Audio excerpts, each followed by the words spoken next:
Paper leak मामले में आर्थिक अपराध इकाई सॉल्वर गैंग के संपर्क में रहे 9 अभ्यर्थियों और उनके अभिभावकों से पूछताछ करेगी और यह पूछताछ 2 दिनों तक चलेगी। ये बड़ी खबर आपको बता रहे हैं, जहां आज और कल पूछताछ की जाएगी, जिसमें ईओयू यह पता लगाएगी कि आखिर परीक्षा माफियाओं के पास इन अभ्यर्थियों के रोल नंबर और रोल कोड कैसे प्राप्त हुए। पुलिस को परीक्षा माफियाओं के पास से 13 अभ्यर्थियों के रोल नंबर और रोल कोड मिले थे, जिसमें से 4 पहले ही गिरफ्तार हो चुके हैं। आर्थिक अपराध इकाई की एक टीम दिल्ली भी जाएगी और ईओयू को अब तक नीट के प्रश्न पत्र की मूल कॉपी भी नहीं मिली है। ऐसे में ईओयू के अधिकारी खुद एनटीए कार्यालय जाकर उनसे जले हुए प्रश्न पत्र के अवशेष को जुटाने में लगी हुई है और साथ ही 2 दिन तक अब पूछताछ भी की जानी है। ज्यादा जानकारी लिए सहयोगी आशुतोष चंद्रा इस वक्त हमारे साथ जुड़ गए हैं। आशुतोष, आज और कल पूछताछ की जाएगी और इस पूरे मामले में 9 अभ्यर्थी और उनके अभिभावक से सवाल जवाब की जानी है। आर्थिक अपराध इकाई की तरफ से क्या जानकारी मिल रही है?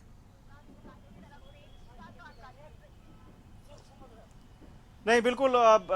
हम इस वक्त ईओयू दफ्तर के पास ही हैं और अभी तक जिन्हें पहुंचना था वो पहुंच नहीं पाए हैं। 9 अभ्यर्थी ऐसे हैं जिन्हें यहां पर पहुंचना था, लेकिन अब तक वो नहीं पहुंचे हैं, चूंकि ईओयू उनसे पूछताछ करना चाहती थी और ये वो सफल कैंडिडेट्स हैं जिन्होंने नीट की परीक्षा पास की है।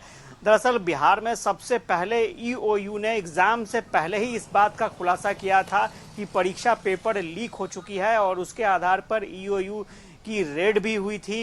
ईओयू को कई जो दलाल जिसे कहें ब्रोकर पकड़े गए थे और कई सबूत भी ईओयू के हाथ लगे थे, डिटेल्स लगे थे हाथ। जो नंबर थे वो ईओयू के पास मिले थे स्टूडेंट्स के, साथ ही साथ जो पैसे का लेन देन का मामला था उसके भी डिटेल्स ईओयू को मिले थे, जिसके आधार पर ईओयू ने ये कहा था कि ये पेपर जो है एनईटी का वो लीक हो चुका है। हालांकि शिक्षा मंत्रालय बिल्कुल इस बात को सिरे से खारिज करता रहा है कि कोई भी पेपर लीक नहीं हुआ है और अभी भी शिक्षा मंत्री इस बात पर कायम है कि पेपर लीक नहीं हुआ है।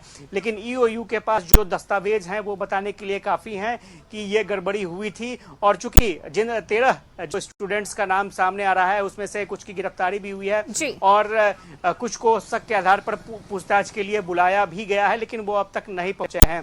सबसे बड़ी बात, जब ईओयू ने इस बात का खुलासा किया उस वक्त इस तरह की हलचल नहीं थी, लेकिन जब एग्जाम के रिजल्ट्स आए और ये बातें सामने आई कि एक ही रूम में बैठे 6-6, 7-7 स्टूडेंट्स एक साथ पास कर गए और जो टॉपरों की संख्या थी वो एक साथ इतनी बड़ी संख्या में टॉपर निकलकर सामने आए कि संदेह गहराता चला गया और जब पड़ताल हुई तो बहुत सारी बातें जो है वो सामने आ गई और ग्रेस मार्क्स के आधार पर जो 1500 स्टूडेंट्स को ग्रेस मार्क्स दिया गया था, अब फिर से उनकी परीक्षा होगी, ये जानकारी दी जा रही है। लेकिन अभी भी शिक्षा मंत्रालय इस बात को स्वीकार करने को तैयार नहीं है कि पेपर लीक हुआ था, लेकिन ईओयू के पास पुख्ता प्रमाण है और स्वाभाविक तौर पर ईओयू अब दिल्ली भी जाने की तैयारी कर रही है। ईओयू के पदाधिकारी दिल्ली जाएंगे, वहां भी वो अपने स्तर से छानबीन करेंगे।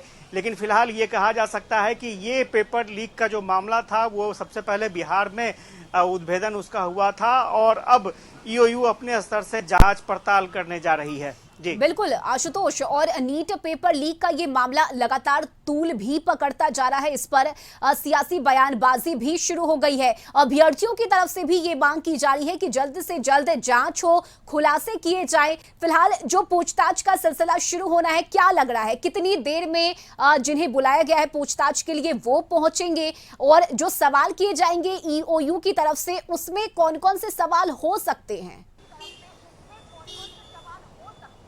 नहीं, बिल्कुल, हम कैमरा पर्सन से कहेंगे कि वो तस्वीर दिखाते रहे ईओयू दफ्तर की, क्योंकि ये गंभीर मसला था और ईओयू ने उस आधार पर जो उन्हें डॉक्यूमेंट्स मिले थे एग्जाम से पहले, कई ऐसे नंबर्स मिले थे, स्टूडेंट के रजिस्ट्रेशन नंबर मिले थे, साथ ही साथ पैसों का जिक्र था, क्वेश्चन पेपर जो था वो जला हुआ था, उसके भी पार्ट्स मिले थे ईओयू के हाथ में।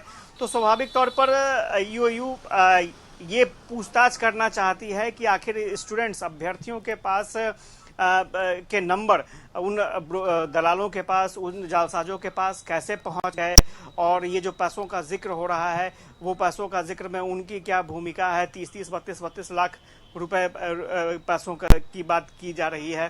तो स्वाभाविक तौर पर एक सवाल सबके दिल में है कि आखिर इतने सारे नंबर, खासतौर से 9 अभ्यर्थी जो पास हुए हैं, इनके नंबर्स उन ब्रोकर्स के पास कैसे पहुंच गए।